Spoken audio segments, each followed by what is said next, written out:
ഉണ്ടാവുകയില്ല. അപ്പോഴേ time and പ്ലേസിലല്ല വചനം പ്ലേസ് ചെയ്തിരിക്കുന്നത്.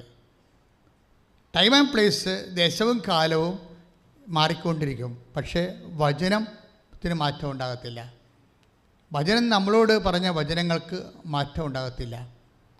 എന്താ കാര്യം? അത് ആദിയിൽ വചനമുണ്ടായിരുന്നു, വചനം ദൈവത്തോടു കൂടിയായിരുന്നു, വചനം ദൈവമായിരുന്നു. അതുകൊണ്ടാണ് ദൈവം കാലത്തിനും ദേശത്തിനും അതീതനാണ്. ദൈവത്തിൻ്റെ വാക്കുകളും ഉടമ്പടി കാലത്തിന് ശേഷം വരുന്ന തോന്നലുകൾ നമ്മൾ പ്രാർത്ഥനാപൂർവം വിവേചിക്കേണ്ടതാണ്. ഇപ്പോൾ നമ്മൾ റിജക്റ്റ് ചെയ്തൊരു ബാങ്കാണ്, 3 പ്രാവശ്യം അവിടെ ചെന്ന് അവർ റിജക്റ്റ് ചെയ്ത്, അപ്പോൾ നമുക്ക് ലോൺ കിട്ടത്തില്ലെന്ന് ഉറപ്പായി, അതിൽ ജപ്തി നടപടിയിലേക്ക് അവർ പോകണമെന്ന് ഉറപ്പായി. രണ്ട് വിഷയത്തിലാണ് ആൾക്കാർ പോകുന്നത്. പക്ഷേ ഉടമ്പടി എടുത്തതിന് ശേഷം പിന്നീട് നിന്നോട് പിന്നെയും പറയും, നീ അയാളുടെ ആ ബാങ്കിലേക്ക് തന്നെ ചെല്ലാൻ പറയും. അപ്പോൾ നീ പറയും, ഞാൻ പോകത്തില്ല, എന്നെ അവിടെ ആട്ടി ഓടിച്ചാണ്, അവർക്ക് ഭ്രാന്താണെന്ന് ചോദിക്കും. ആൾക്കാരുടെ കൂട്ടത്തിൽ വെച്ച് എന്നെ ചമ്മിച്ചാൽ എനിക്ക് പിന്നെ ദേഷ്യം വരും, ഞാൻ പോകത്തില്ലെന്ന് പറയും. പക്ഷേ നിനക്ക് ഉള്ളിൽ അങ്ങനെ തോന്നി, അപ്രതിരോധ്യമായിട്ട് തോന്നിയാൽ യു ഷുഡ് ഗോ. എന്താ കാര്യം? കർത്താവിൻ്റെ ഒരു രീതി അനുസരിച്ച് ശത്രുക്കൾ കാണുകെ അവിടെ നിന്ന് എനിക്ക് വിരുന്നൊരുക്കി. വിരുന്ന് കർത്താവിന് ആടെ മുമ്പിൽ ഒരുക്കാൻ പറ്റും. ഇത് പരിശുദ്ധാത്മാവിൽ വിവേചിക്കാതെ മാത്രമേ നിനക്ക് ഇതിൻ്റെ മധുരം നുകരാൻ പറ്റത്തുള്ളൂ. വചനം ബേസിക്കായിട്ട് സ്വീറ്റാണ്. വചനം ബേസിക്കായിട്ട് സ്വീറ്റാണ്. കാര്യം നമ്മൾക്ക് ഇപ്പോൾ നമ്മളോട് വളരെ ഹാർഷായിട്ട് നിൽക്കുന്ന ആൾക്കാരെ വിചാരിച്ചു. പക്ഷേ പരിശുദ്ധാത്മാവ് നമ്മളോട് പറയണം, നീ അയാളോട് ചെന്ന് അയാളുമായിട്ട് അനുരഞ്ജനപ്പെടൂ. അപ്പം നീ പറയും, ഞാൻ പോകത്തില്ല, കാര്യം ഞാനൊരു തെറ്റും ചെയ്തിട്ടില്ല, അയാളാണ് മേക്കിട്ട് കയറി എൻ്റെ തന്തക്കുവരെ വിളിച്ചിരിക്കുന്നത്, പിന്നെ ഞാൻ എന്തിനാ അങ്ങോട്ട് പോകണം എന്നൊക്കെ ഉണ്ട്. ലോകാരൂപി നീയുമായിട്ട് യുദ്ധത്തിൽ ഏർപ്പെടും. നീ ലോകാരൂപിക്ക് കീഴ്പ്പെടരുത്, പരിശുദ്ധാത്മാവിനെ കീഴ്പ്പെടണം. എന്താ കാര്യം വെച്ച് കഴിഞ്ഞാൽ നിന്നിൽ ജയിക്കേണ്ടത് ആരാണ്? യേശുവാണ് ജയിക്കേണ്ടത്. യേശുവിനെ ജയിപ്പിക്കാൻ തുടങ്ങുന്നിടത്ത് വെച്ച് ഉടമ്പടി ജയിക്കാൻ തുടങ്ങും. അതാണ് സംഭവം. കാര്യം വെച്ചാൽ യേശുവിന് നിന്നോട് ഇൻട്രാക്ട് ചെയ്യാനുള്ള ഒരു പഴുത് കിട്ടി കഴിഞ്ഞാൽ, മറ്റ് സ്വരങ്ങളെല്ലാം സബ്സൈഡായി കഴിഞ്ഞാൽ നിൻ്റെ യേശു പറയണം നിനക്ക് കേൾക്കാം. അപ്പോൾ എല്ലാത്തിനും മറുപടിയുണ്ട്. ഈച്ച് ആൻഡ് എവരിത്തിങ് നിൻ്റെ അതായത് ഇപ്പം നമ്മൾ വായിച്ച വചനം 30:21 അയച്ചയ അല്ലേ? എന്താണ്? നീ വലത്തോട്ടോ ഇടത്തോട്ടോ തിരിയുമ്പോൾ, പറഞ്ഞേ, നീ വലത്തോട്ടോ ഇടത്തോട്ടോ തിരിയുമ്പോൾ പിന്നിൽ നിന്നൊരു സ്വരം കേൾക്കും, പിന്നിൽ നിന്ന് ഒരു സ്വരം കേൾക്കും, ഇതാണ് വഴി, ഇതാണ് വഴി, ഇതിലേ പോവുക, ഇതിലേ പോകുക. അപ്പൊ എല്ലാം നീ നടക്കേണ്ട അത് തന്നെയല്ലേ? ആ വചനം തന്നെയല്ലേ? സങ്കീർത്തനം 32:8 എന്താ പറയണത്? നീ നടക്കേണ്ട വഴി, പറഞ്ഞേ, നീ നടക്കേണ്ട വഴി നിന്റെ മുഖത്ത് നോക്കിക്കൊണ്ട്, നിന്റെ മുഖത്ത് നോക്കിക്കൊണ്ട് ഞാൻ നിന്നെ ഉപദേശിക്കും, ഞാൻ നിന്നെ ഉപദേശിക്കും. അപ്പോൾ വഴി പോകേണ്ട വഴി. ഇപ്പം നിനക്ക് ഒരു ചെറിയ പറയും, അച്ഛാ ഒരു എത്തും പിടിയും കിട്ടണില്ല എന്ന് പറയും. ഒരു എത്തിയും പിടിയും കിട്ടില്ല. കടങ്ങൾ ഓർക്കുമ്പോൾ ഒരു എത്തിയും പിടിയും കിട്ടണില്ല. പിന്നെ ഈ രോഗം തന്നെ പലരാണ്. ചിലർ ആയുർവേദത്തിൽ പോകാൻ പറയും, ചിലർ പറയും ആയുർവേദത്തിൽ പോയിട്ട് പിന്നെ കുറേ സമയമൊക്കെ എടുക്കുമായിരിക്കും എന്ന് പറയും. ചിലർ പറയും ഇംഗ്ലീഷിൽ പോകുക, ഓപ്പറേഷൻ, ചിലപ്പോൾ ഓപ്പറേഷനല്ലേ ഉള്ളൂ, അതൊക്കെ ഇപ്പോൾ എല്ലാവരും ഓപ്പറേഷനല്ലേ ചെയ്യണമെന്നൊക്കെ പറഞ്ഞ് നമ്മളിങ്ങനെ ആൾക്കാർ പറഞ്ഞ് കൺഫ്യൂഷനായി കളയും. ഓരോരോ വിഷയത്തിലും കൺഫ്യൂഷൻ, എല്ലാ വിഷയത്തിലും കൺഫ്യൂഷനാണല്ല. കാര്യം ഇപ്പം ആൾക്കാർക്കെല്ലാം ഭയങ്കര അറിവായത് കാരണം ഈ അറിവ് ഉള്ള ആൾക്കാരെല്ലാം കൂടി അറിവും ചുവന്നുകൊണ്ട് ആവശ്യക്കാരൻ്റെ പെടലിൽ കൊണ്ടുവന്ന് ഡംപ് ചെയ്യുകയാണ് അറിവുകളെല്ലാം. അതോട് ഇവൻ കൺഫ്യൂഷനായി പോകും. മനസ്സിലായ? നമ്മൾ ചില സ്ഥലത്തൊക്കെ ചെല്ലുമ്പോൾ വേസ്റ്റ് കൂന കാണത്തില്ലേ? അതുപോലെയാണ് ഒരു വിഷയം ഉണ്ടായ ആൾക്കാർക്ക് അഭിപ്രായത്തിൻ്റെ വേസ്റ്റ് കൂനകൾ നമുക്ക് ചുറ്റും കൂടും. ചിലർ പറയാൻ നിങ്ങൾ സ്വിറ്റ്സർലൻഡിൽ നിങ്ങൾ ആദ്യം ആസ്ട്രേലിയയിൽ പോകും, അവിടെ നിന്ന് ന്യൂസിലൻഡിലേക്ക് പോകാൻ പറയും. ചിലർ പറയാം അത് അവിടെ IELTS എഴുതാൻ പോകാനുള്ള വഴിയുണ്ടെന്ന് പറയും. ഇപ്പം ഇങ്ങനെ ഓരോരോ കാര്യത്തിൽ പറയുമ്പോൾ നമ്മൾ കറങ്ങി നടക്കും 6 മാസം. ഉടമ്പടി എടുക്കുമ്പോൾ നീ ശ്രദ്ധ വേണമെന്നാണ് ഇപ്പം അതിൻ്റെ അർത്ഥം. ഉടമ്പടി എടുക്കുമ്പോൾ ഓരോരോ അഭിപ്രായം കേട്ട് കറങ്ങരുത്, മറിച്ച് കർത്താവിന് നിന്നെക്കുറിച്ചൊരു അഭിപ്രായം ഉണ്ടാവും. എന്താണ്? ഇതാണ് വഴി, ഇതിലേ പോകാൻ പറയും. പിന്നിൽ നിന്ന് കേൾക്കുന്ന സ്വരത്തിൻ്റെ പ്രത്യേകത എന്താ? അത് നന്മയുടെ സ്വരമായിരിക്കും, കാരുണ്യത്തിൻ്റെ സ്വരമായിരിക്കും. അത് മെരിറ്റിലല്ല പിന്നിലുള്ള വഴി വർക്ക് ചെയ്യണത്. പിന്നിലുള്ള വഴി ഉപദേശിക്കപ്പെടുമ്പോൾ അതിന് മെരിറ്റ് ഉണ്ടാകത്തില്ല ഒരിക്കലും. അവൾ പറഞ്ഞു കേട്ടില്ലേ, ബുദ്ധിയും ബോധമുള്ളവരും വല്ലവരും. അഞ്ചു എന്താ പറഞ്ഞത്? ബുദ്ധിയും ബോധമുള്ളവർ വല്ലവരും തോറ്റ പരീക്ഷയ്ക്ക് റീവാലുവേഷൻ കൊടുക്കുമോ? പക്ഷേ കർത്താവ് എന്നോട് കൊടുക്കാൻ പറഞ്ഞു. എന്താ പറയുക? പിന്നിലുള്ള സ്വരമാണത്. പിന്നിലുള്ള സ്വരത്തിൻ്റെ പ്രത്യേകത എന്താണ്? അതിന് മെരിറ്റ് ഉണ്ടാകത്തില്ല, ലോജിക്ക് ആയിരിക്കത്തില്ലത്. എന്താ കാര്യം? പിന്നിലുള്ള സ്വരം ആദ്യം കേട്ടത് ദാവീദാണ്. ദാവീദ് എന്താ പറഞ്ഞത്? ജീവിതകാലം മുഴുവൻ നന്മയും കാരുണ്യവും എന്നെ അനുഗമിക്കും. മനസ്സിലായില്ലേ? ജീവിതകാലം മുഴുവൻ നന്മയും കാരുണ്യവും. പിന്നിൽ നിന്ന് വരണത് കാരുണ്യത്തിൻ്റെ സ്വരമായിരിക്കും. കാരുണ്യം വർക്ക് ചെയ്യേണ്ടത് മെരിറ്റിലല്ലോ. എന്തിനാണ് അയാൾ അങ്ങനെ പറയണത്? ഇപ്പം സങ്കീർത്തനം 23:5 എന്താ പറയണത്? ജീവിതകാലം മുഴുവൻ പറഞ്ഞേ, ജീവിതകാലം മുഴുവൻ നന്മയും കാരുണ്യവും എന്നെ അനുഗമിക്കുമെന്നാണ്. എന്നെ അനുഗമിക്കും. അപ്പോൾ പുറകിലാണ് നിൽക്കണത്. അപ്പോൾ നമുക്ക് അനുഗമിക്കുമെന്ന് പറയുന്നത്, പിന്തുടരുമെന്ന് പറയുന്നത് എന്തായാലും X or Y പുറകിലാണ്. പിന്നിൽ നിന്നാണ് ഈ സ്വരം വരണത്. പിന്നിൽ നിന്ന് വരുന്ന സ്വരം എന്ന് പറഞ്ഞാൽ എന്താണ്? പിന്നിൽ നിന്ന് വരുന്ന ജീവിതകാലം മുഴുവൻ നന്മയും കാരുണ്യവും എന്നെ പിന്തുടരുമെന്ന് പറയുന്നത്. നന്മയുടെ സ്വരമാണ്, കാരുണ്യത്തിൻ്റെ സ്വരമാണ്. കാരുണ്യത്തിൻ്റെ സ്വരമാണെന്ന് പറയുമ്പോൾ എൻ്റെ അർത്ഥം എന്താണെന്ന് അറിയാമോ? മെരിറ്റ് അവിടെ വെച്ച് പോവുകയാണ്. നിൻ്റെ മെരിറ്റിലല്ല അത് വർക്ക് ചെയ്യണത്, യോഗ്യതയാലല്ല. കാരുണ്യം വരുന്ന യോഗ്യതയാലല്ലോ, യോഗ്യതയല്ല. കാര്യം ബൈബിൾ എപ്പോഴും വർക്കൗട്ട് ചെയ്യണത് നന്നായിട്ട് വർക്ക് ചെയ്യും. ഇപ്പോൾ ചന്ദ്രനെ എപ്പോഴും കാണാൻ പറ്റണത് എപ്പോഴാണ്? ചന്ദ്രനെ എപ്പോഴും കാണാൻ പറ്റണത് എപ്പോഴാണ്? സൂര്യൻ അസ്തമിക്കുമ്പോഴല്ലേ, ഇല്ലേ? അതാണ് സംഭവം. ചന്ദ്രൻ അവിടെ ഇല്ലാഞ്ഞിട്ടൊന്നും അല്ലല്ലോ. സൂര്യൻ അസ്തമിക്കുമ്പോൾ ഈ കക്ഷിയെ കാണാൻ പറ്റുന്ന പരുവത്തിലാകുകയാണ്. അപ്പം മെരിറ്റ് പോകുമ്പോഴാണ്, അതായത് ആ കാഴ്ചയുടെ മെരിറ്റെന്ന് പറയണത് വെയിൽ കുറയുക, സൂര്യൻ അസ്തമിക്കുമ്പോൾ ഇരുട്ട് വരുമ്പോൾ ചന്ദ്രനെ കാണാൻ പറ്റും. ഇതുപോലെ ദൈവത്തിൻ്റെ ഇടപെടൽ നമുക്ക് വരണത് മെരിറ്റ് പോകുമ്പോൾ നിങ്ങൾ ശ്രദ്ധിക്കുക. പിന്നെ ഗ്രേസിൻ്റെ കാലമായെന്ന് പിടിയാവോ? ബൈബിൾ വർക്ക് ചെയ്യണ 2 ഫോർമാറ്റിലാണ്. പക്ഷേ അത് ബൈബിള് എംഫസിസ് ചെയ്യണത് ഗ്രേസിലാണ്. അതുകൊണ്ടാണ് ഉടമ്പടിയിൽ not by merit but by grace എന്ന് പറഞ്ഞത്. എല്ലാ ധ്യാനത്തിലും ഞാനത് പറയും. അതിൻ്റെ കാര്യം ഇതിലാണിത് വർക്ക് ചെയ്യണത്. Ephesians 2:8 വർക്ക് ചെയ്യണത്. എന്താണ്? നോട്ട് ബൈ മെരിറ്റ്, നിങ്ങളുടെ യോഗ്യതയാലല്ല, ദൈവത്തിൻ്റെ കൃപ കൊണ്ടെന്ന്. അപ്പം നിങ്ങൾ എന്ത് ഭക്ഷിക്കും, എന്ത് പാനം ചെയ്യും, എന്ത് ധരിക്കും എന്നൊക്കെ പറഞ്ഞ് അതെല്ലാം മെരിറ്റിൻ്റെ പ്രശ്നമാണ്. മറിച്ച് നിങ്ങളിതിനെ ഈ മെരിറ്റിൻ്റെ വിഷയങ്ങളെ ഗ്രേസിൻ്റെ വിഷയങ്ങളായിട്ട് ലോകൃതത്തിൽ കൺവേർഷൻ ചെയ്യണ പോലെയാണ്. അതായത് ഇതിനകത്ത് മെരിറ്റിൻ്റെ വിഷയങ്ങളെ ഗ്രേസിൻ്റെ വിഷയമായിട്ട് നമ്മൾ ഉടമ്പടിയിൽ കൺവേർട്ട് ചെയ്യണം. എന്ന് വെച്ച് കഴിഞ്ഞാൽ മെരിറ്റിൻ്റെ വിഷയത്തിൽ യോഗ്യത മൂലം കിട്ടാവുന്ന കാര്യങ്ങളാണ് അത്. പക്ഷേ ഒരു സമയം കഴിയുമ്പോൾ യോഗ്യത പമ്മണത് കാണാം, കയറത്തില്ല. ചില കയറ്റം വണ്ടി കയറത്തില്ലല്ലോ. ഇപ്പം ജീപ്പൊക്കെ ചിലയിടത്ത് പോകത്തില്ലല്ലോ, ഇല്ലേ? നിങ്ങൾ എന്തുകൊണ്ട് ഹൈ റേഞ്ചിൽ ജീപ്പ് പോയിക്കണേ? ചിലയിടത്ത് കാറ് കയറാത്ത കൊണ്ടാണ്.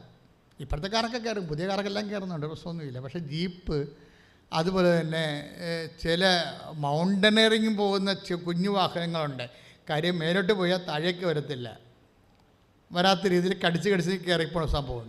ഇതുപോലെ ഒരു വിഷയമാണത്. അതായത് നമ്മുടെ മെരിറ്റ് തീർന്നാൽ പിന്നെ ഈ സംഭവം മുന്നോട്ട് പോകണ ഗ്രേസിലേ പോകത്തുള്ളൂ. ചില ആൾക്കാർ അറ്റം വരെ വിശ്വസിക്കും. മരിക്കുമെന്ന് കണ്ടാലും അറിയിക്കാണ്ടവരൊക്കെ അറിയിക്കാൻ പറഞ്ഞാലും ചില ആൾക്കാർ അറിയിക്കാതെ വെച്ചുകൊണ്ടിരിക്കും. എന്താ കാര്യം? കർത്താവ് ഒരു തീരുമാനം പറയും, അതാണ് സംഭവം. ഡോക്ടർമാർക്കറിയാവില്ല, അവർ സയൻറ്റിഫിക്കായിട്ടല്ല കാര്യങ്ങൾ ചെയ്യണത്. ഈ വിശ്വാസത്തിൻ്റെ വിഷയം എന്ന് പറയുന്നത് സയൻസിൻ്റെ മുകളിലുള്ള വിഷയമാണ്. അതാണ് ഞാൻ പറഞ്ഞ മെറ്റാഫിസിക്സ് അല്ലേ ഇത്. വിശ്വാസത്തിൻ്റെ വിഷയം ഫിസിക്സ് അല്ലല്ല, അല്ലെങ്കിൽ അനാട്ടമി അല്ല. അതിന് ആ അനാട്ടമി ഉണ്ടാക്കിയ ആളിൻ്റെ കുറിച്ചുള്ള അറിവുകളാണ് വിശ്വാസത്തിലുള്ളത്.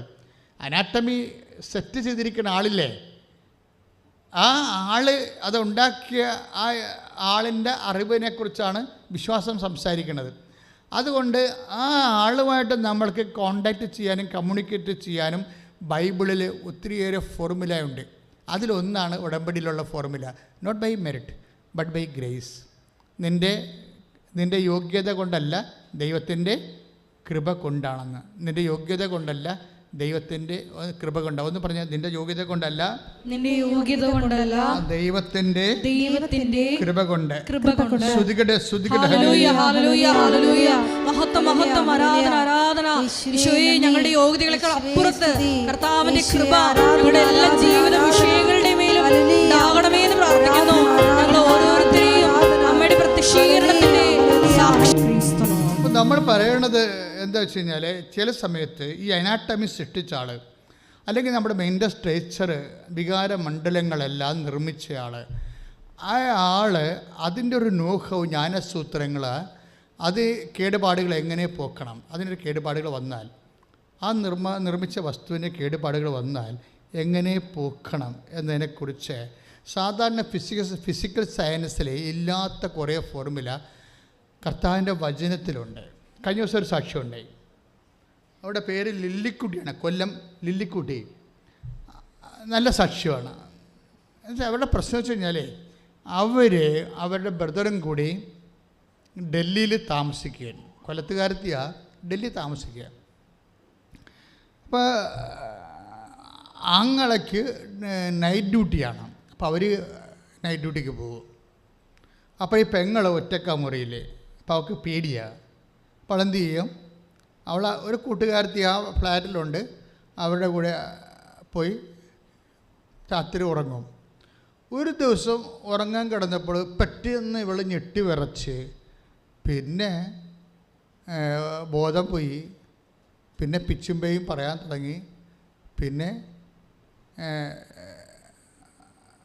സൈക്കാട്രിയുടെ എല്ലാ ലക്ഷണവും, സൈക്കോയുടെ എല്ലാ ലക്ഷണവും കാണിക്കാൻ തുടങ്ങി. അവരെ പിന്നെ സൈക്കാട്രി കൊണ്ടുപോയി. അവർ പിന്നെ അതിൽ മെഡിസിൻ എടുക്കാൻ തുടങ്ങി. മെഡിസിൻ എടുക്കണതൊക്കെയാണ് സൈക്കാട്രി. ഈ ലേഡി മെഡിസിൻ എടുക്കണത് ഇപ്പം 26 കൊല്ലമായി മെഡിസിൻ എടുക്കുകയാണ്. See not the point. That means ഇവിടെ സൈക്കാട്രിക്ക് ഒന്നും ചെയ്യാനില്ല. കണ്ടല്ലേ, ഇവിടെ ഒന്നും ചെയ്യാനില്ല. 26 കൊല്ലമായിട്ട് അവർ മെഡിസിൻ എടുക്കുകയാണ്. അവർ ലൈഫ് പോയി. ഈ 26 കൊല്ലമായിട്ട് പ്രഖ്യാപിത വട്ടായിട്ട് ജീവിക്കുന്നൊരു മനുഷ്യനാണ്. ചിലർ പറയും പിശാച് ബാധിക്കുക, ചിലർ പറയും വട്ടാണെന്ന് പറയും, ചിലർ മെഡിസിൻ എടുക്കുന്നുണ്ട്. ഇങ്ങനെ ഒരാൾ പോവുകയാണ്. കാണുന്നവർക്ക് സഹതാപമല്ലാതെ വേറെ എന്താ ഉണ്ടാകണം, ഒന്നും ഉണ്ടാകത്തില്ല. പക്ഷേ ഇവർ ഉടമ്പടി ചെയ്യുമ്പോൾ സംഭവിക്കണം, നിങ്ങൾ ശ്രദ്ധിക്കണം. 26 കൊല്ലം മരുന്ന് കഴിക്കുകയാണ്. മരുന്ന് കഴിച്ചിട്ട് കഴിഞ്ഞ 5 കൊല്ലമായിട്ട് മരുന്ന് ഏൽക്കണില്ല, ടാബ്ലറ്റ്സ് ഒന്നും ഏൽക്കണില്ല. അതിന് പകരം ഇവർ ഇഞ്ചക്റ്റ് ചെയ്തുകൊണ്ടിരിക്കുകയാണ്, മരുന്ന് ഇഞ്ചക്റ്റ് ചെയ്തുകൊണ്ടിരിക്കുകയാണ്. അപ്പോൾ ഇവർക്ക് ഉടമ്പടി എടുക്കുമ്പോൾ സംഭവിക്കുന്ന വിഷയം സാധനം ഇതാണ്. 2 മേഖലയാണെന്ന് അച്ഛൻ പറയണത്. ഫിസിക്സും മെറ്റാഫിസിക്സും 2 മേഖലയാണ്, ലോജിക്കും ഫെയ്ത്തും 2 മേഖലയാണെന്ന് പറഞ്ഞ കാര്യം ലോജിക്ക് യുക്തി പരാജയപ്പെടുന്നിടത്ത് വെച്ച് വിശ്വാസം ജയിക്കും. പക്ഷേ വിശ്വാസം ജയിക്കണമെങ്കിൽ നമ്മൾ ഗ്രേസ് ഫീൽഡിലായിരിക്കണം. വെറുതെ വിശ്വാസം ജയിക്കത്തില്ല. We must be in the field of grace. ഉടമ്പടിയുടെ ഒരു ദൗത്യം എന്ന് പറയുന്നത് നിങ്ങളെ ഗ്രേസ് ഫീൽഡ് നിങ്ങൾക്ക് ഒരു ഗ്രേസ് ഫീൽഡ് അത് ഫോം ചെയ്യുന്നു എന്നുള്ളതാണ്. എന്നുവെച്ചാൽ ഒരു പ്രസാദപരത്തിൻ്റെ ഒരു മേഖല മേഖലയിലേക്ക് നിങ്ങളെ ഒരു വ്യക്തിയെ കൂട്ടിക്കൊണ്ടു പോകുന്നു. ഇപ്പോൾ ഇവർക്ക് എന്താ സംഭവിച്ചിരിക്കുന്നത്, ഇതിൻ്റെ അകത്ത് ഉടമ്പടി കാശ്രൂപം. ഇവർക്ക് ഹിഡിനെസ് ഉണ്ട്, ഡിപ്രഷനുണ്ട്, എല്ലാ പരിപാടിയും, എല്ലാ പണ്ടാരമുണ്ട്. മാനസിക രോഗികൾക്കുണ്ടാകുന്ന എല്ലാവിധ പ്രശ്നങ്ങളും ഇവർക്കുണ്ട്. ഉറക്കമില്ല, ഭക്ഷണം കഴിക്കുമ്പോൾ ബോഡി ചീർക്കുന്നു, പിന്നെ ഹിഡിനെസ്, ആരോടധികം കോണ്ടാക്റ്റ് ഇല്ല, ഇൻട്രോവർട്ട്, പലതരത്തിലുള്ള മാനസിക വൈകല്യങ്ങളാണ്. പക്ഷേ ഉടമ്പടി കാശ്രൂപം എടുത്തിട്ട് പിറ്റേ ദിവസം ഉടമ്പടി കാശ്രൂപം എടുത്തിട്ട് ഇവർ അവർക്കങ്ങനെ തോന്നി. അത് തോന്നൽ തന്നെ കണ്ട പിറ്റേ ദിവസം ഉടമ്പടി എടുക്കാൻ പോയി. നീ വലത്തോട്ടോ ഇടത്തോട്ടോ തിരിയുമ്പോൾ എന്താ സംഭവിക്കണത്, പിന്നിൽ നിന്നൊരു സ്വരം കേൾക്കും. ഒരു സ്വരം ഇവർ കേൾക്കുകയാണ്. എന്താണ്? ഇതാണ് വഴി, ഇതിലേ പോവുക. ഇവരെന്താ സ്വരം കേട്ടത്? ഇവർ ഓർത്തത് ആ ഉടമ്പടി കാശ്രൂപം എടുത്ത് കൊന്തയിലിട്ടിട്ട് കഴുത്തിലിടുക. സിമ്പിളായിട്ടൊക്കെ ഒരു സ്വരം, ഒരു തോന്നലാണത്. ആ ഉടമ്പടി കാശ്രൂപം എടുത്തിട്ട് അത് കൊന്തയിലിട്ടിട്ട് കഴുത്തിലിടുക. ഇവർ കഴുത്തിലിട്ടതായിട്ട് അവർക്ക് ഓർമ്മ ഉണ്ട്. പിന്നെ സംഭവിക്കണത് കഴുത്തിലിട്ടതും പെട്ടെന്ന് തല്ലി ഒരു പവർ ഇവരിൽ നിന്ന് ഇറങ്ങിപ്പോവും. അതോടുകൂടി ഇവർ ഓക്കെയാവും. പെട്ടെന്ന് സംഭവം. അവർ സാക്ഷ്യം കേൾക്കാൻ നമുക്ക് കഴിഞ്ഞ ആഴ്ചയിട്ടുണ്ട്, സാക്ഷിയിട്ടുണ്ട് അല്ലേ, കണ്ടില്ലേ നിങ്ങൾ? അതായത് ഉടമ്പടി കാശുരൂപം ശരീരത്തിൽ തൊട്ടതും പെട്ടെന്നൊരു ശക്തി എന്നെ പറിച്ചോണ്ടെന്ന രീതിയിൽ എന്നിൽ നിന്ന് ഇറങ്ങിപ്പോയെന്ന്. 26 കൊല്ലത്തിന് ശേഷം ആ സ്ത്രീ സൗഖ്യപ്പെടുകയും വിടുതൽ പ്രാപിക്കുകയും. ശ്രദ്ധിക്കട്ടെ. Hallelujah, hallelujah, hallelujah, hallelujah, hallelujah. മഹത്വം, മഹത്വം, ആരാധന, ആരാധന. Hallelujah, hallelujah. ഈശോയെ ഉടമ്പടിയിൽ വിശ്വസിക്കുന്നു. പരിശുദ്ധ പരമദിവ്യകാരുണ്യത്തിന് നേരവും ആരാധനയും സ്തുതിയും പുകഴ്ചയും ഉണ്ടായിരിക്കട്ടെ.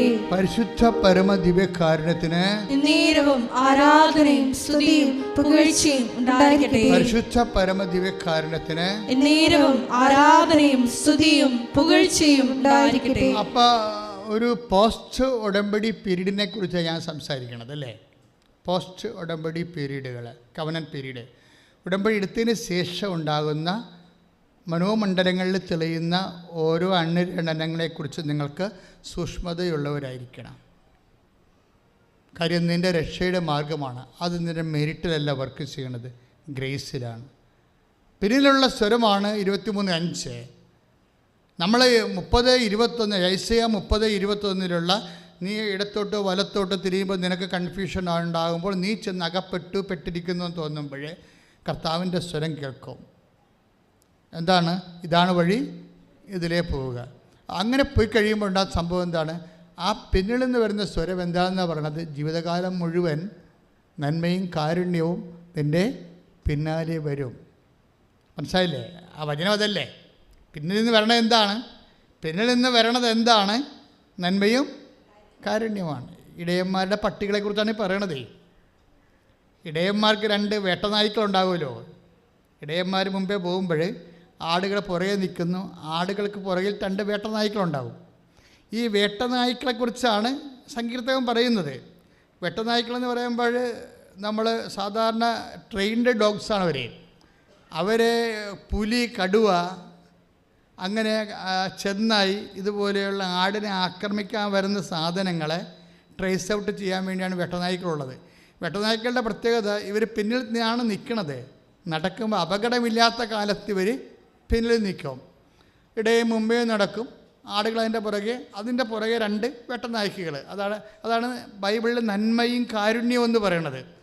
ഒരു വേട്ടനായ്ക്ക് നന്മയെന്നാണ് ദാവീദ് പേരിട്ടിരിക്കുന്നത്. അടുത്ത വേട്ടനായ്ക്ക് കാരുണ്യമെന്നാണ് വിളിക്കുന്നത്. പക്ഷേ ഈ വേട്ടനായുടെ പ്രശ്നം എന്ന് വെച്ച് കഴിഞ്ഞാൽ ഇവൻ ഇടയ്ക്ക് പ്രശ്നങ്ങൾ, നമുക്ക് ചുറ്റും പ്രശ്നങ്ങൾ കൂടുകയാണ്. കടുവയുടെ മണം കേൾക്കുക, അല്ലെങ്കിൽ സിംഹത്തിൻ്റെ മുരളിച്ച കേൾക്കുക, അല്ലെങ്കിൽ ചെന്നായുടെ നിഴലോടുക, അങ്ങനെ കാണുമ്പോഴേ വേട്ടനായ്ക്കൾ ഒരു പരിപാടി ചെയ്യും. എന്താണ്? ഈ ഇടത്ത് നിൽക്കുന്നവൻ, അതായത് വലത്ത് നിൽക്കുന്ന വലത്തോട്ട് പോയിട്ട് കറങ്ങി തിരിഞ്ഞ് വരും. ഇവിടെ ഈ ഇടത്ത് നിൽക്കുന്നവൻ ഇടത്തോട്ട് പോയിട്ട് കറങ്ങി തിരിഞ്ഞ് വരും. എന്ന് വെച്ചാൽ ഇതിങ്ങനെ 2 നായ്ക്കൾ കൂടി ഈ ആടിന് ചുറ്റും ഇങ്ങനെ ആൻറ്റി ക്ലോക്ക് വൈസിലും മൂവ് ചെയ്തുകൊണ്ടിരിക്കും, ഇതിനെ പ്രൊട്ടക്റ്റ് ചെയ്തുകൊണ്ടിരിക്കും. ദാറ്റ് മീൻസ് ഇസ് സംരക്ഷണമെന്നാണ്. സംരക്ഷണമാണിത് വിഷയം. നമ്മൾ ജീവിതകാലം മുഴുവൻ നന്മയും കാരുണ്യവും നമ്മളെ പിന്തുടരുമെന്ന് പറഞ്ഞാൽ ബേസിക്കായിട്ട് ഇതൊരു പ്രൊട്ടക്ഷനാണ്. ഇവിടെ നടക്കുന്ന സംഭവങ്ങളെല്ലാം എന്താണ്? പ്രൊട്ടക്ഷൻ പോണതല്ലേ. വെട്ടനായ്ക്കൾ ചത്തുപോണതാണല്ലോ ഇവിടുത്തെ പ്രശ്നം. നിങ്ങൾ ലവ് ജിഹാദ് വന്ന് നിങ്ങളെ സ്നേഹിച്ച് പരിപാലിച്ച് വളർന്ന് കൊണ്ടുവന്ന ബെമ്മകൾ ഒരു സുപ്രഭാതത്തിൽ ഒരു മയം നോക്കി കാണുമ്പോൾ അവൻ്റെ കൂടെ ഇതിൻ്റെ പ്രമാണം അടിച്ചുകൊണ്ട് പോണത് എന്താ? You lost your protection. Why you lost your protection? That's my question. എങ്ങനെയാണ് നിൽക്കുന്നത്? ഇവിടുത്തെ പ്രോബ്ലം എന്താണ്? ഞങ്ങൾ നിങ്ങളോട് കുടുംബ പ്രാർത്ഥന വേണം, കുഞ്ഞുങ്ങളെ കാറ്റഗിസം പഠിപ്പിക്കണം, മാതാപിതാക്കന്മാർ ദുർമാതൃകയല്ലാതെ നല്ല ജീവിതമാതൃക കൊടുക്കണമെന്ന് പറയുമ്പോഴേ ഞങ്ങൾ എന്താ നിങ്ങളോട് പറയണത്? അങ്ങനെ നിങ്ങൾ കാണിക്കുന്നതുകൊണ്ട് വല്ല ആനക്കാര്യമാണെന്നല്ലേ പറയണത്. നിങ്ങൾ ഒരു സംരക്ഷണം മതിൽ തീർക്കുകയാണ് നിങ്ങൾക്ക് മക്കൾക്ക് ചുറ്റും. സംരക്ഷണം മതിൽ തീർക്കുകയാണ്. കാര്യം ഈ വെട്ടനായ്ക്കളെന്ന് പറയുന്ന നന്മയും കാരുണ്യവും എന്ന് പറയണത് ഈ ആടുകൾക്ക് ചുറ്റും ഇടയിനെയും കവർ ചെയ്തുകൊണ്ട് ഇടത്തും വലത്തും ക്ലോക്ക് ബേസിലും ആൻറ്റി ക്ലോക്ക് ബേസിലും ഇങ്ങനെ കറങ്ങി സംരക്ഷിക്കുന്ന സംഭവമാണ്. അതായത് നിൻ്റെ സ്ഥാവരജംഗം വസ്തുക്കൾക്കും നിൻ്റെ ആധ്യാത്മിക മേഖലകൾക്കും ദൈവം അനാദികാലം മുതലേ ദൈവം നിശ്ചയിച്ചിരിക്കുന്നത് സംരക്ഷണമാണ്. You must be protected at any cost. എന്ത് വില കൊടുത്തുകൊണ്ടും എൻ്റെ ജനം സംരക്ഷിക്കപ്പെടണം എന്നുള്ള ദൈവപിതാവിൻ്റെ മനസ്സിൻ്റെ അവസാനത്തെ വാക്കാണ് യേശു ക്രിസ്തു. കൈയിടിച്ച് ഉടമ്പടി പ്രാർത്ഥന വന്നതിന് ഞങ്ങളെല്ലാവരെയും സംരക്ഷണ വലയത്തിൽ പൊതിഞ്ഞ് സംരക്ഷിക്കുന്നതിനെ ഓർത്ത്